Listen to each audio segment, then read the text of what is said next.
death. Second, the technical explanation for why school-age children are presenting with severe malaria. Third, I will also speak to whether there is a new or more virulent parasite strain responsible for these deaths. And fourth, I will also speak about the measures government has already put in place and the commitments that I want to make before this Parliament. Let me now speak to the factual position on the reported death, and the statement is loaded on the iPads. The Ministry of Health confirms that 4 learners have died in the Kampala metropolitan area following severe malaria.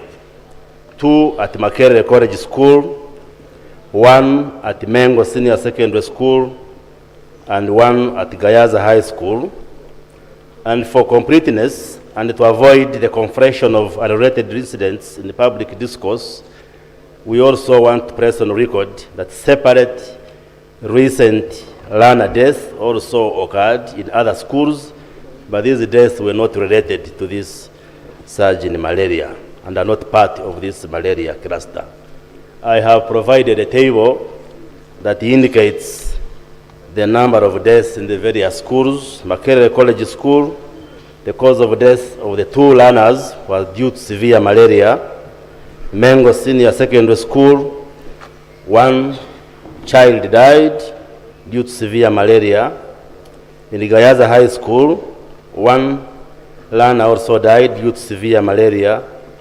In Inaria Secondary School, we lost 1 learner due to suicide, and this was not related to malaria. In Ndeje Secondary School, we lost 1 learner, and the death was secondary to trauma. This also was not related to malaria. In Kattira Secondary School, the student died due to road traffic accident. And in Kachiri Secondary School, also it was due to the road traffic accident. Honorable members will note that the 4 malaria-related deaths are concentrated in Kampala metropolitan area, a historically low transmission zone. And I will speak to this later what it means. This geographic pattern is central to the ministry's technical assessment below and is not on the current evidence indicative of a nationwide surge in malaria mortality among school-age children. In other words, we are saying there is no nationwide surge in malaria infections, but these deaths occurring among our children, our learners, largely in the Kampala greater metropolitan area, because it's a low transmission zone and the learners do not have the immunological competence to fight off malaria, as I will explain. Honorable members, Right Honorable Speaker, let me provide the technical explanation why school-age children in urban areas have an elevated risk of malaria. And the question which is being posed, is this a new or more dangerous strain of malaria or not?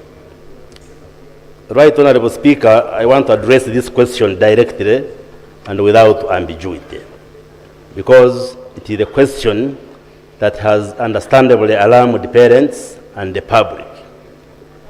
Uganda routinely conducts genomic surveillance of circulating malaria parasites through the National Malaria Control Division in the collaboration with research partners.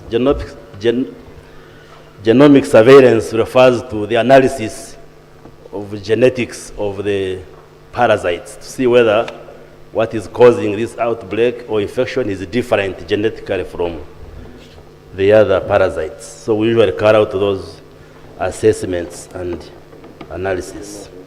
And this surveillance has not detected any change in the virulence of the parasites currently circulating in the country. Virulence means the ability to cause disease and in a more aggressive manner. So the analysis we have done doesn't show that there is a change in the type of parasites causing these infections among our children.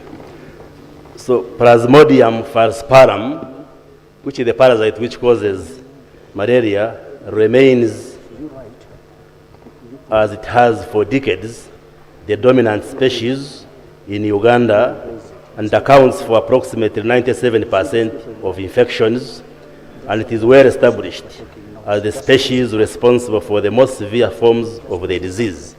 So what I'm saying is that what has killed these learners is the same type of parasite which ordinarily causes malaria. It's not a new strain that has caused this. So on the basis of the current genomic and clinical surveillance data, the ministry's technical position is that there is no evidence of a new malaria strain driving these deaths.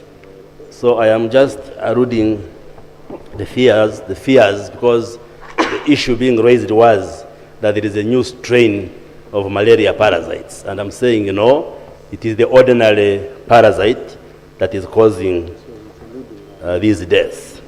So the question then is, why then are school-age children dying? And I'm going to answer that.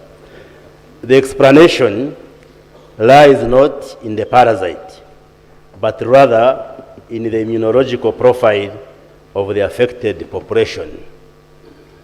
That's the ability of the body to defend itself against the malaria. That's what I mean by immunological profile.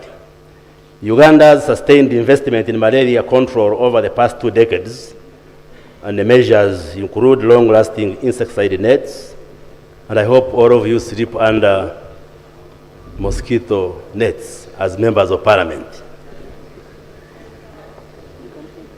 If you don't, inform me as the Minister of Health. The other measures are indoor residual spraying, which have been using, and also improved case management. These measures, among others, have substantially reduced transmission in urban and highland areas, including the Kampala metropolitan area. I am saying highland areas and Kampala because these are areas where transmission is usually low. They are not malaria-prone areas.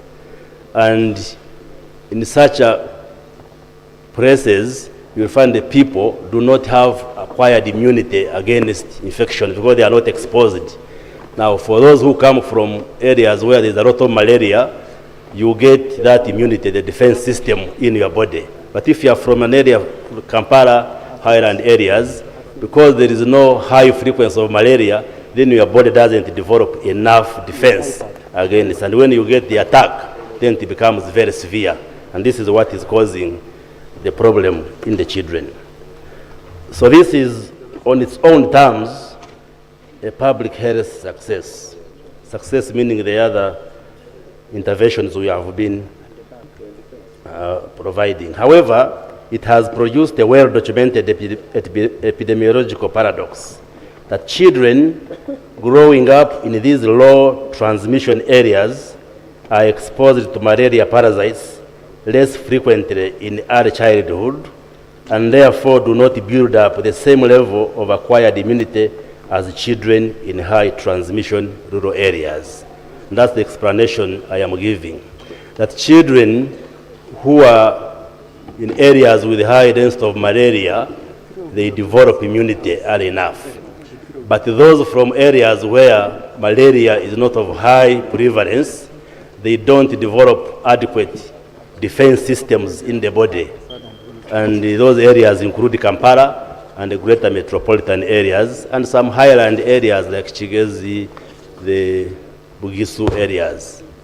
So, and that's the problem here we are facing, that the children affected had a low immunity because they are not exposed to malaria in their early ages.